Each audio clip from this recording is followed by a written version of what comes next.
They always said it like it was banter, like a little family joke everyone was meant to laugh at. "You're too hard to love," Mum would say, rolling her eyes, stirring her tea like she was bored of the whole convo. Dad would back her up with a little shrug, like, "Yeah, what she said," as if my existence was some long-running inconvenience they'd just learned to tolerate. At first, I thought that's just how parents talk when they're stressed, innit? Bills, work, life being a mess. I told myself not to deep it. But when you hear the same line enough times, it starts sticking to your bones. I wasn't even some wild child like that. I didn't nick cars or get dragged home by the feds. I just asked questions, spoke my mind, didn't nod and smile when something felt off. If something was unfair, I'd say it. If they were wrong, I wouldn't pretend they were right just to keep the peace. And apparently, that made me difficult. Too loud, too sensitive, too intense. Too much of everything they didn't want to deal with after a long day. The house always felt tense, like walking on cracked ice. You never knew which word would set them off. One minute everything's calm, next minute Mum's banging cupboards, Dad's gone quiet in that scary way. And somehow, it always came back to me. "See, this is what we mean," they'd say. "You drain us." Mad thing is, I started believing it. Started thinking love was something you earned by being quieter, smaller, easier to manage. By 16, the arguments weren't even heated anymore. They were tired, flat, like they'd already made their minds up ages ago and were just waiting for the right moment to say it out loud. That moment came on a random Tuesday. No big blow-up, no screaming match. Just Dad sitting me down at the kitchen table, hands folded, acting all calm and reasonable. Mum stood by the sink, not even looking at me. "We think it's best if you leave," he said. Just like that. No warning. No build-up. My brain lagged, like it was buffering. I laughed at first, proper awkward laugh, thinking he was joking. He didn't smile. Mum finally looked over and said, "You're old enough to figure it out. We can't keep doing this. You're too hard to love." That line again, like a stamp on my forehead. They gave me a suitcase. 1. Told me I could take what fits. No offer to help me find a place. No, "We'll check on you." Just a quick talk about responsibility and how this would build character. I remember standing in my room, shoving clothes in, hands shaking, heart racing, thinking, is this really happening? Outside, the street was loud, kids laughing, cars passing, life carrying on like nothing mad was going down. When I stepped out the front door, Mum hugged me, stiff and quick, like she was ticking off a task. Dad clapped my shoulder and said, "You'll cope." That was it. Door closed. Lock clicked. And suddenly, I wasn't someone's kid anymore. I was just out. I stood there for a bit, staring at the door, half expecting it to open again. It didn't. My phone buzzed with a message from a mate asking if I was coming over later. I didn't reply. I didn't know what to say. Yeah mate, just got kicked out. Fancy a cuppa. Felt mad embarrassing, like I'd failed some test everyone else passed without trying. As I walked away, suitcase wheels rattling on the pavement, all their words kept looping in my head. Too hard to love. Too hard to love. Like it explained everything. Like it justified cutting me off. I wondered if something was actually broken in me. If love was meant to feel easier, softer, and I'd just missed the memo. That night, lying on a borrowed sofa, staring at a ceiling I didn't recognize, it really hit. Not the fear. Not even the anger yet. It was the silence. No one checking if I was warm. No one asking if I'd eaten. Just me and that sentence echoing loud. And I swear, in that moment, I made a quiet promise to myself. If I was really that hard to love, then fine. I'd stop begging for it. I'd learn how to survive without it. Life after that wasn't some inspirational montage, nah. It was gritty, messy, proper long. First few weeks I was sofa surfing, crashing at mates' places where their mums gave me side eye like I was trouble. I kept my suitcase zipped at all times, ready to bounce. Because you never really feel welcome when you're an extra body in someone else's space. Every night I'd lie there pretending to scroll my phone, listening to the house settle, thinking, how did I end up like this? Money was peak stress. I picked up whatever shifts I could. Washing dishes, stacking shelves, night shifts that wreck your sleep and your soul. You get used to the hum of fluorescent lights and the smell of cheap cleaning products. I'd clock in knackered, clock out knackered, and still be skint by the end of the week. Dinner was instant noodles, toast, or whatever was going spare. You tell yourself it's calm, just temporary. But deep down you're panicking, wondering how long you can keep blagging it. The worst part wasn't even the graft. It was the noise in my head. Every time something went wrong, missed bus, rude manager, mates saying I couldn't stay another night, I heard them. See, you're difficult. This is why people don't stick around. That voice was ruthless. Had me second-guessing every word I said, every look on someone's face. I started shrinking myself, keeping quiet, laughing when things weren't funny, just to not be a burden. But here's the mad bit. When you've got nothing, you stop being scared of losing stuff. I stopped caring about fitting in and started caring about surviving. I learned how to read people quick, who was real, who was chatting rubbish. I learned when to speak and when to keep it zipped. I watched how systems worked. Jobs, money, online stuff, all of it. While everyone else was moaning, I was clocking patterns. I got my own tiny room eventually. Box-sized, dodgy landlord, heater that only worked if you kicked it just right. Still felt like a palace compared to before. First night there, I sat on the floor with a takeaway I couldn't really afford and laughed to myself.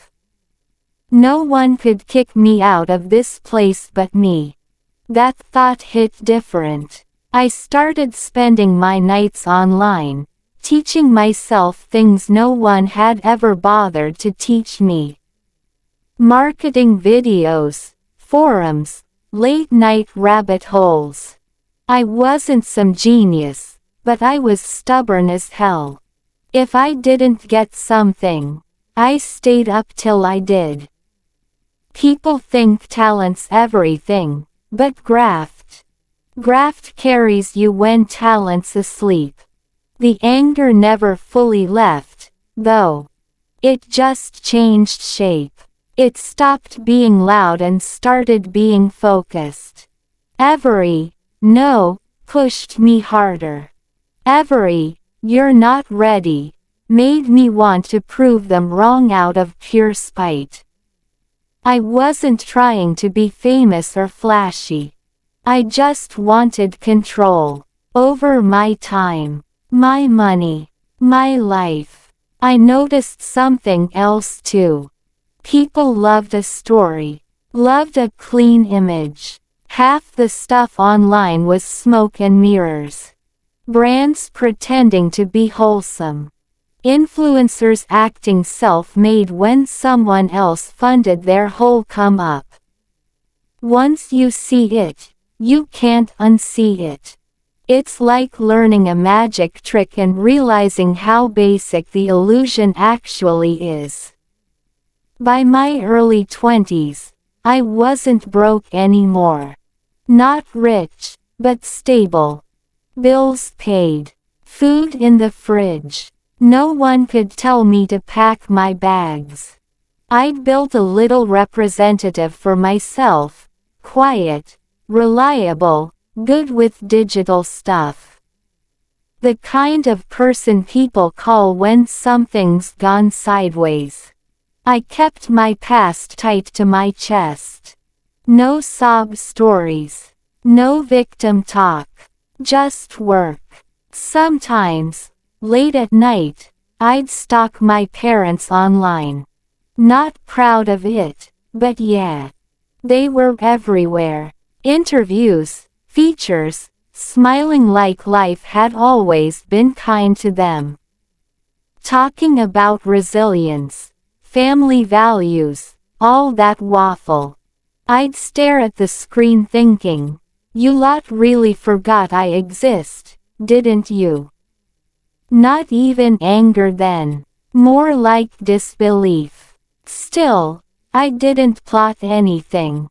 Not yet. I was too busy building myself from scratch. Brick by brick. Mistake by mistake. I didn't know it at the time, but those rough years were sharpening me. Teaching me patience. Teaching me leverage. Teaching me that the same world that chews you up will hand you the tools to bite back, if you're paying attention. And I was paying very close attention. By the time I properly found my feet, life had shifted without me even clocking it. One minute I was scraping coins together for a meal deal, next minute people were actually listening when I spoke. Mad how that happens. I'd slid into digital marketing almost by accident, helping a mate fix his online shop, tweaking ads, sorting his socials. Turned out I was decent at it. Not loud, not flashy, just precise. I could look at a page and instantly see what was dead weight and what was pulling numbers. I landed a proper job after that. Office gig. Glass walls. Free coffee. Everyone acting like they knew what they were doing. I kept my head down at first, yeah. Observed. Learned the language. Learned how people sell themselves harder than they sell the product. Most of it was waffle. Buzzwords. Fake confidence. LinkedIn energy. But underneath all that noise were patterns. Algorithms behaving the same way. audiences reacting the same way, brands making the same mistakes over and over. I became the person they'd quietly ask for help when a campaign flopped. "Can you just have a quick look?" That quick look always turned into a full breakdown. Weak messaging, dodgy data, reputation risks they hadn't even clocked. I didn't shame anyone, just fixed it. Results spoke louder than ego, in it. Before long, my calendar was rammed and my boss was calling me essential, which still makes me laugh. Then one afternoon, I was scrolling during lunch, half bored, half nosy, when I saw a familiar face pop up on my screen. Mom. Proper professional photo. Clean background. Big headline. Something about leadership and resilience. I felt this weird jolt in my chest, like someone had knocked the air out of me. I clicked. There they were. Both of them. Polished. Smiling. Telling the world how they'd built everything from nothing. Talking about values. About family being their foundation. I swear my sandwich nearly came back up. It wasn't even the lies that got me, it was how comfortable they looked saying them. Like they believed their own PR. I did what I always do. I analyzed. Didn't get emotional straight away. I clicked through articles, interviews, comments. Noticed how much of their success leaned on public image. Sponsorships. Speaking gigs. Brand deals. All online. All fragile. One scandal, one shift in public opinion, and the whole thing would wobble. That's when it hit me. Not like a lightning bolt, more like a slow realization. The same skills I used to protect brands could also expose them. Digital presence isn't just about growth, it's about risk. And my parents' footprint was massive. Years of content, old posts, archived videos, the kind of stuff people forget exists but never really disappears. I wasn't plotting revenge. Not yet. I told myself that, anyway. I just kept looking, cross-referencing timelines, saving links, watching how narratives were built and maintained. It felt clinical, like a puzzle. And puzzles. I've always been good at those. At the office, I was thriving. Promotions came quick. Pay rises followed. People younger than me started asking how I'd done it. I'd just shrug and say, stayed curious. Truth was, I'd stayed hungry. There's a difference. Curiosity is comfy. Hunger keeps you awake. Some nights, I'd sit in my flat, proper flat now, not a shoebox, and replay memories I'd buried. That kitchen table, the suitcase, the door locking. Then I'd open my laptop and look at their perfect online world. Two realities running side by side, never touching. It was surreal. I realized something else too. They hadn't cut me off because I was hard to love. They'd cut me off because I didn't fit their image.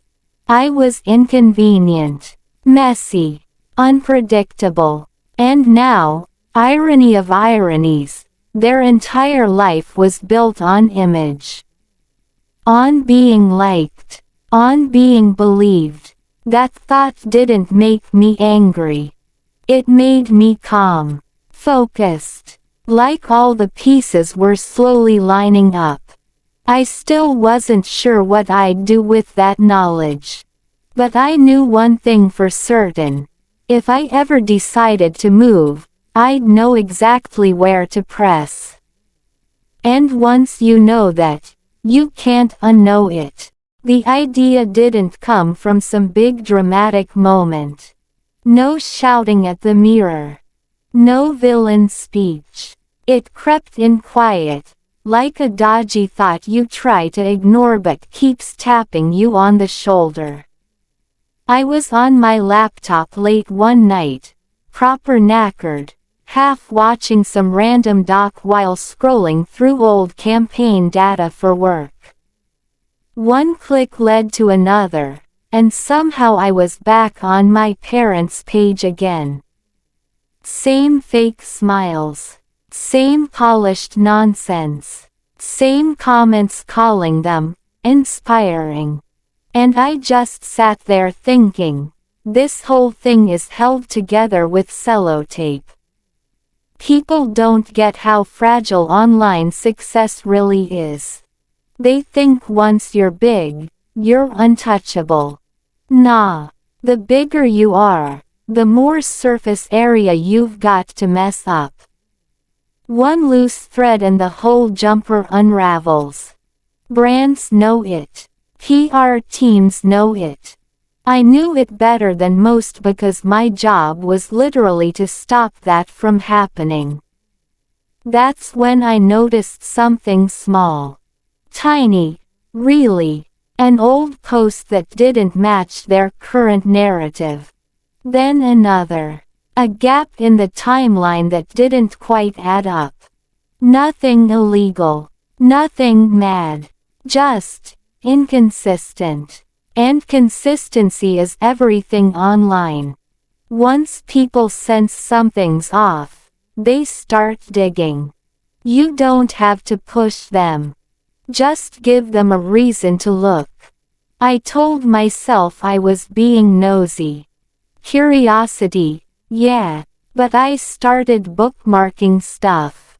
Saving screenshots. Not to post. Not to expose. Just in case. I wasn't emotional about it either, which low-key scared me. It felt like work. Calm. Methodical. Like setting up a chessboard, not knowing yet if you're actually gonna play. Days turned into weeks. I carried on with my life. Work, gym, mates, normal bits. But in the background, I was building a mental map of their online world. Who they worked with. Which sponsors were sensitive. What kind of audience they relied on. What words they used over and over. What topics they avoided like the plague. I clocked how careful they were. Too careful. Every caption polished to death. Every comment moderated. That's usually a sign someone's hiding something, or at least terrified of losing control. The irony wasn't lost on me. They ditched me because I was too much, and now their entire existence was built on control and appearances. I still didn't plan revenge. I need that on record. It wasn't about payback. It was more like power awareness. Like realizing you're stronger than you thought. For years, I'd been carrying their words like a weight. Too hard to love. Difficult. A problem. And suddenly, here I was, holding something they didn't even know I had. One night, after a couple pints with a mate, he joked about how easy it is to cancel people these days. One wrong tweet and you're finished, he laughed. I laughed too, but inside my chest something clicked into place. Not excitement. Not joy. Clarity. I went home and opened my laptop. Not their page this time. A blank doc. I wrote down one sentence. If I did move, how would I do it without being seen? No names. No emotions. Just strategy. That's how you know you're dangerous. When you stop feeling and start thinking. The answer came quicker than I expected. You don't attack directly. That's amateur stuff. Gets messy. Gets traced. You let systems do the work. Platforms have rules. Sponsors have morals. Well, pretend ones. Audiences have outrage cycles. All you do is align those things and give them a gentle nudge. I rehearsed it in my head like a drill. No lies. No fake accounts chatting rubbish. Just truth resurfacing in the right places. Context restored. Questions raised. The internet loves a "wait, what?" moment. Once that spark's lit, it spreads on its own.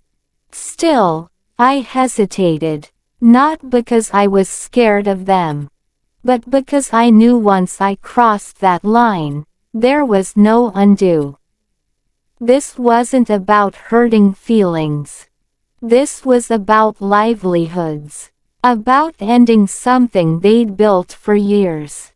And yeah, they'd hurt me first, but that doesn't magically make it easy. I thought back to 16-year-old me, standing outside that house with a suitcase and nowhere to go. No hesitation there. No second chances.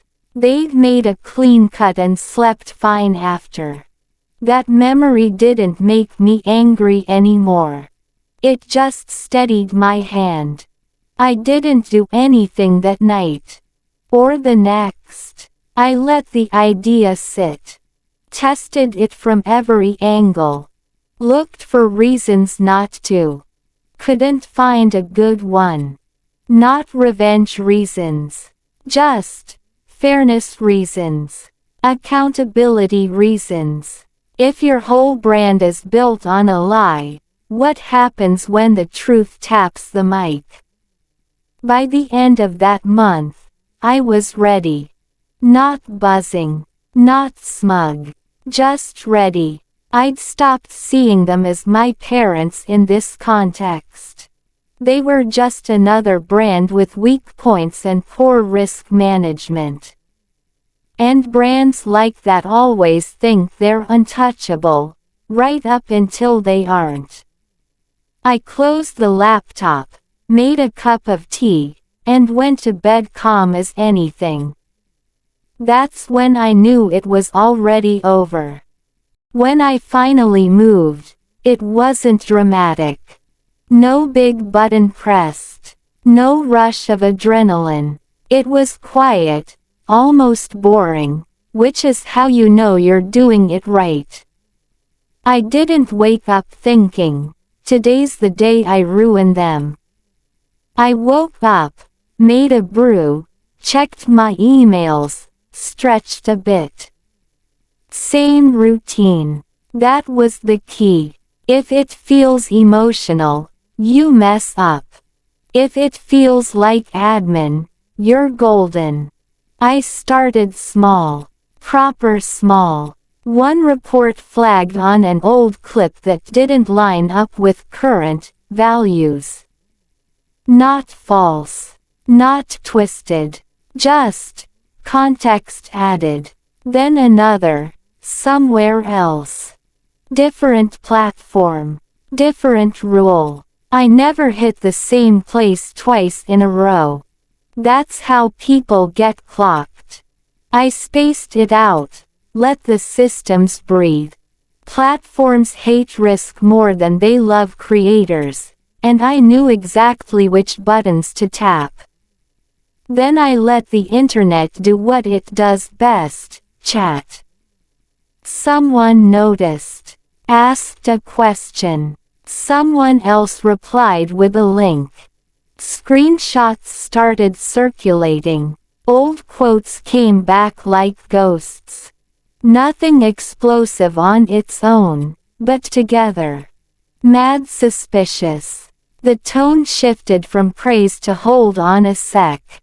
That's the danger zone for any public figure. I didn't comment. Didn't like. Didn't share. I watched. Brands always panic at this stage.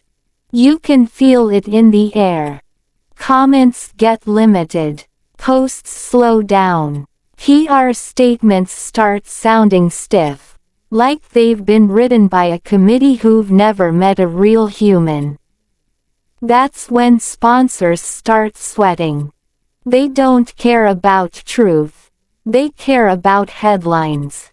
First deal dropped quietly. No announcement. Just gone from their bio. Then a speaking gig got postponed. That word always cracks me up. Postponed usually means cancelled, but they're too shook to say it yet. I could almost hear the frantic phone calls, the emergency meetings, the forced calm. I'd be lying if I said I felt nothing. I felt something. Not joy. Not revenge buzz. More like balance. Like watching a scale finally level out after being tipped for years. Every notification felt distant, like it was happening to characters in a show I used to watch. Then it snowballed. It always does.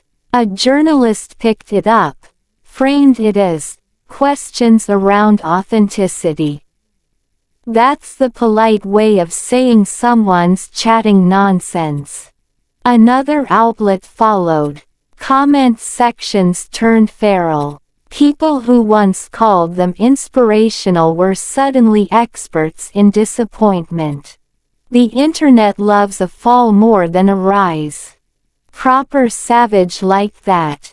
Their socials went dark for a bit. Big mistake. Silence never helps.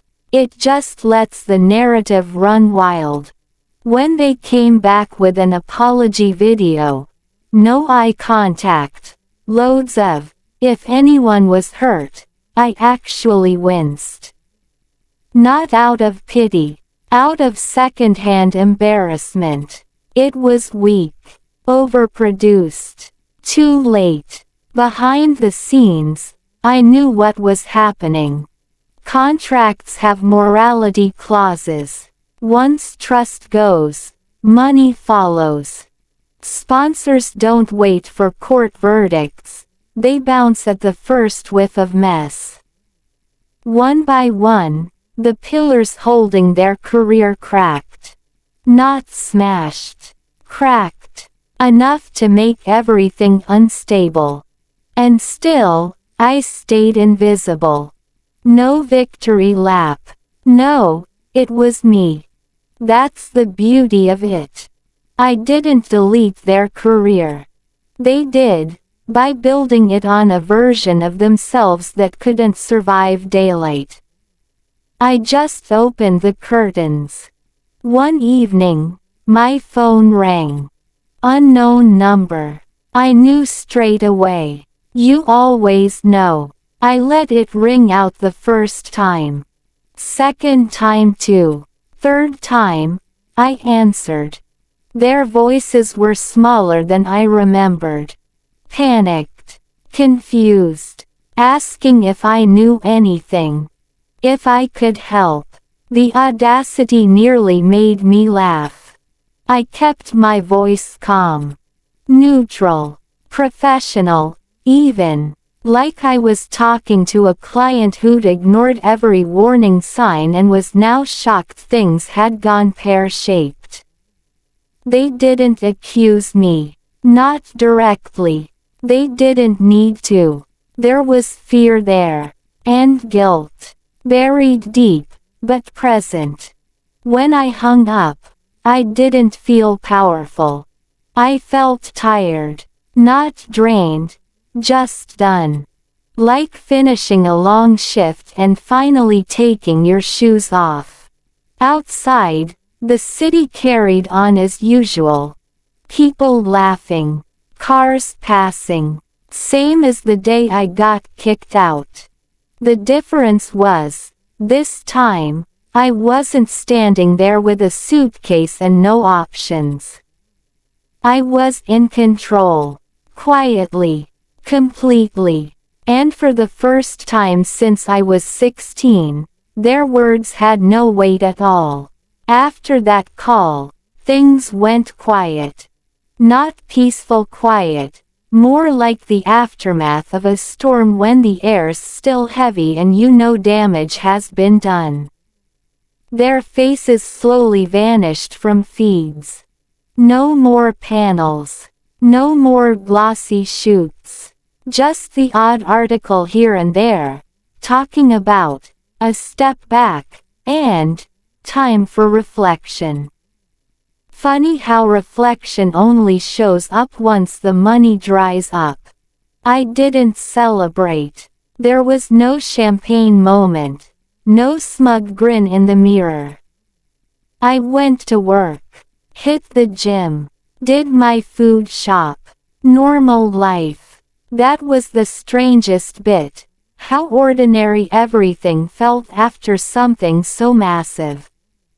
I'd spent years imagining what it'd be like to be seen by them, to matter, to finally have some power in the situation.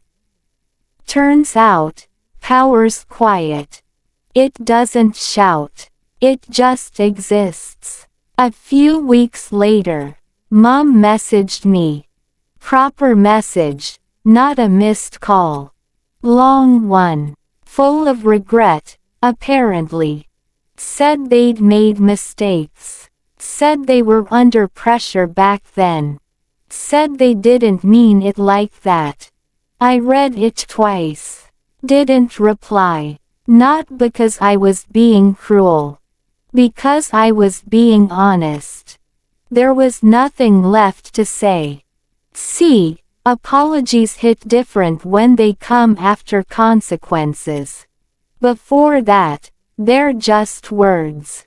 When I needed a roof, there was no message. When I was skint and tired and questioning my worth, there was silence. Now suddenly they'd found their typing fingers. Mad how that works. I thought about seeing them. Closure and all that. But then I clocked something important. I didn't need it. Closure isn't a conversation. It's a decision. And I'd already made mine. I'd closed that chapter the day I stopped hearing their voices in my head. People sometimes ask how I stay so calm under pressure. I just shrug. Once you've been cut off by the people meant to love you, everything else is light work. Office politics. Dead. Online drama. Long. Fear of being disliked. Been there. Survived that.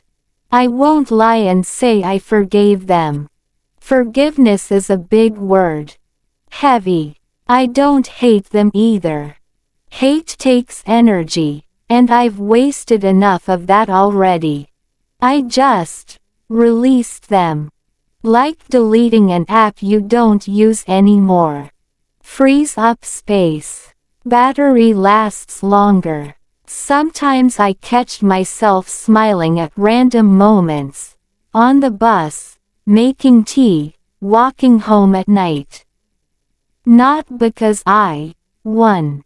But because I'm free. Free from chasing approval. Free from shrinking myself. Free from the lie that I was too much. Here's the truth they never clocked. I wasn't hard to love. I was hard to control. And people who need control always dress it up as concern, or exhaustion, or doing what's best.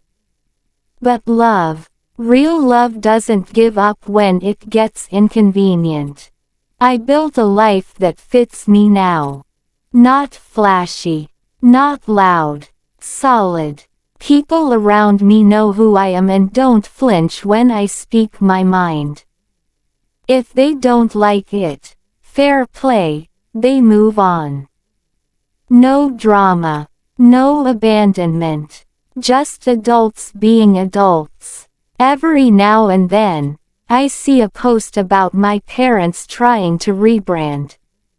New angle. New language. Still smiling. Still chasing relevance. I wish them luck. Genuinely. But I'm not part of that story anymore. And that's the best ending I could have asked for. If there's one thing I learned through all this, it's this: never let someone who couldn't love you at your lowest convince you that you're unlovable. The world's too big, and life's too short, to be carrying someone else's broken opinions like they're facts. I used to think being too hard to love was a curse. Turns out, it was just a warning to them, not me.